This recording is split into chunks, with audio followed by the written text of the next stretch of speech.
తమిళనాడులోని ప్రసిద్ధ తిరుచెందూర్ మురుగన్ ఆలయాన్ని దర్శించే భక్తులు తప్పక తెలుసుకోవాల్సిన ముఖ్యమైన విషయం ఇది. జూలై 1వ తేదీ నుంచి ఆలయంలో మొబైల్ ఫోన్ల వాడకంపై నిబంధనలు మరింత కఠినం కానున్నాయి.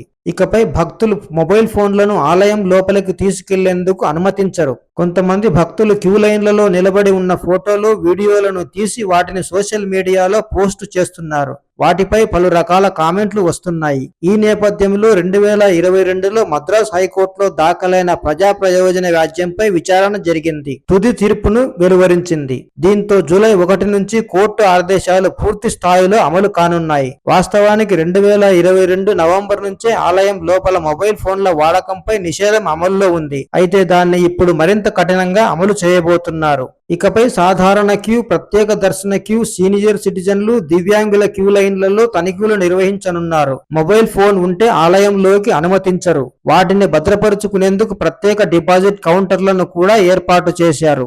ఆలయ పవిత్రతను కాపాడటమే ఈ నిర్ణయం యొక్క ప్రధాన ఉద్దేశమని ఆలయ పాలనా విభాగం అధికారులు చెబుతున్నారు. ఇక తిరుచెందూర్ ఆలయం సుబ్రహ్మణ్యేశ్వర స్వామి 6 పవిత్ర క్షేత్రాల్లో రెండవది. ఈ ఆలయానికి తమిళనాడు నుంచి మాత్రమే కాకుండా ఆంధ్రప్రదేశ్, తెలంగాణ, కేరళ, కర్ణాటక రాష్ట్రాల నుంచి రోజు వేలాది మంది భక్తులు వస్తుంటారు.